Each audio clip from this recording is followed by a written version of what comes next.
Hello, this is Devin, and we're continuing on with our series of tutorials. In our last video, we went over the drafting phase and the basic rules of the first turn. And now we're going to move on to the cycling phase, which happens before every turn.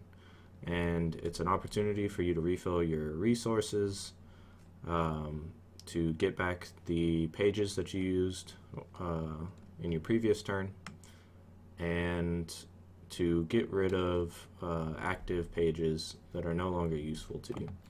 So we have a situation set up here where we've had a turn prior to this with 2 of our pages being used, and we have an active page here so that we can see how that works.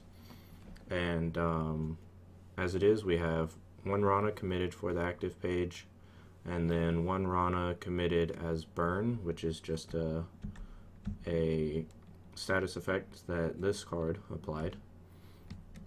And so the first thing that we do is we flip 1 of our personal Rahnna. Universally, for all characters, they're going to flip 1 personal Rahnna at the beginning of their turn. That's the standard. Of course, there will be the occasional caster or passive that might change that, but generally speaking, it's always going to be just 1. If it doesn't say otherwise, that's the rule. And afterwards, we fill up on all of our external Rahnna. But to do that, you have to make sure that you cap out at 6, including what you have in control on the board. So right now we have one of our external Rahnna on the board, and 3 that we haven't used yet. So that's a total of 4. So we're going to take 2 more, and since it's a fire deck, we'll just take 1 of the fire ones and another dark. And from there, we get back all of the pages that we used in the previous turn. So we'll add those back to our deck. And at the end of the cycle phase, the very last action that you can do is to get rid of pages that are no longer useful to us.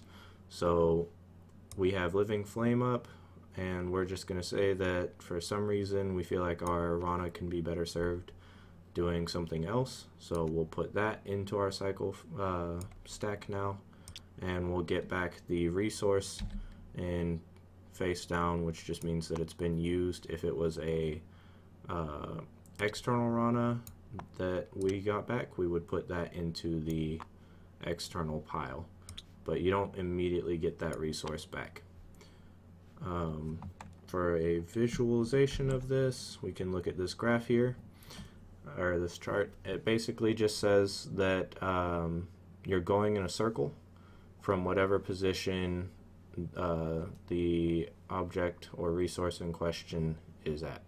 So if we have something committed, it would go to the external or flipped stage. So here we have flipped and the external over here. And if it already is external or flipped, as you saw earlier, we would flip 1 over, 1 per turn, and get back up to our maximum of 6 for our external resources. And that just moves it to our possession, and then from our possession we can go back to committing the Rahnna and so on through spells and feats. And that covers everything for the cycle step. You're ready to move on to general gameplay and the time units, which will be covered in our next video. For more, please subscribe to our YouTube channel. You can visit our website at rahnna.com, and we'll have links to all of our social media below. Thanks for watching.